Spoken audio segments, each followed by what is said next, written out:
True story. A group of first-year nursing students was taking one of their final exams.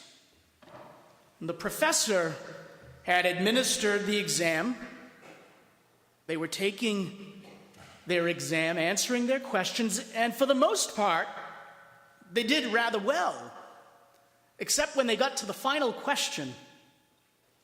And as they approached the final question, the professor realized that there were some inquisitive looks on their faces. And one by one, they started raising their hands, asking the professor, "This last question, is this a joke?" And the professor answered time and time again, "No, this is not a joke. And in point of fact, that is a really important question. So if you get it wrong, your grade will be affected." Would you like to know what the question was? What is the name of the woman you see every morning who cleans the school? Not one nursing student could answer. The professor went on and said, "In your role as nurses, you will be called to serve and to take care of those who have been entrusted to you. Sometimes you will deal with very, very seemingly important individuals, politicians, civic leaders. Who knows? You may even get a celebrity or two. And then there's everybody else. And you need to treat everybody else with the same sense of importance because they're just as equal as everyone else." I remember one time, again, another unfortunately real story. I was the chaplain at the hospital, and I was having a very intense conversation with a patient who was readying for surgery the following day. Fear had gripped this patient. And for anyone here who has ever worked in a hospital, it doesn't matter if you're in administration or in nursing itself, you know the reality of that. Or if you have dealt with a family member. This person was scared about the surgery she was going to have the following day. And I sat with this patient. All she knew, I was the hospital chaplain, trying to, albeit feebly, attempt to alleviate some of her fear. When all of a sudden, in the quiet that we were experiencing, this young nurse comes into the room.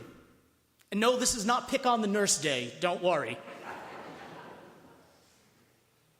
Approached the patient, never made eye contact, took the patient's arm, scanned the patient arm wrist, and then said, "Date of birth."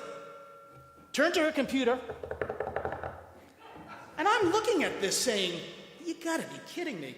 Not once during the entire visit did the nurse ever say to the patient, "How are you feeling today? Is there anything I can do for you?" Service. The sin of James and John is not necessarily that they want greatness. It's they forget that to get there, you first have to be a servant. And we use that word, and it's so misused. Now, I'm going to admit, I was a devoted fan of the PBS series Downton Abbey. Oh yeah, I own all 6 seasons. It's about the only videos I own, but anyway, that's besides the point. And the interesting thing is the word servant was used equally by Lord Grantham and his family and by those who live downstairs. They referred to themselves as servants, not in a slave-like manner, but they realized that a servant is someone who recognizes the needs of others. That's my definition of a servant. Someone who recognizes the needs of another. Sometimes I do a good job at that. And sometimes, I know I've used this one before, I fall short.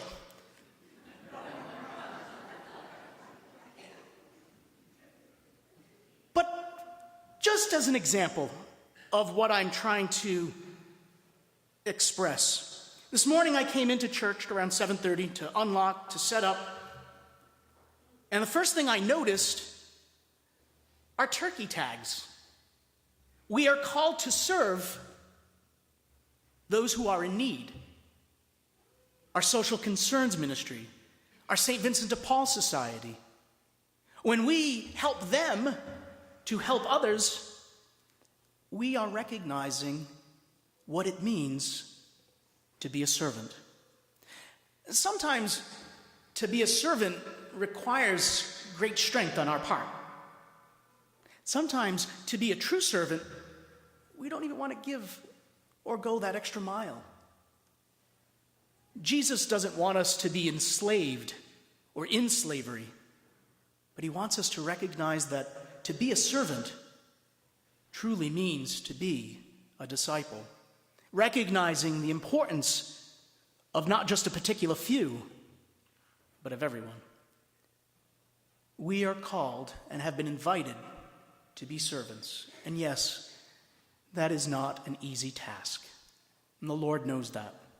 And so tonight, he comes to us in Eucharistic form, body, blood, soul, and divinity, so that we can become better servants.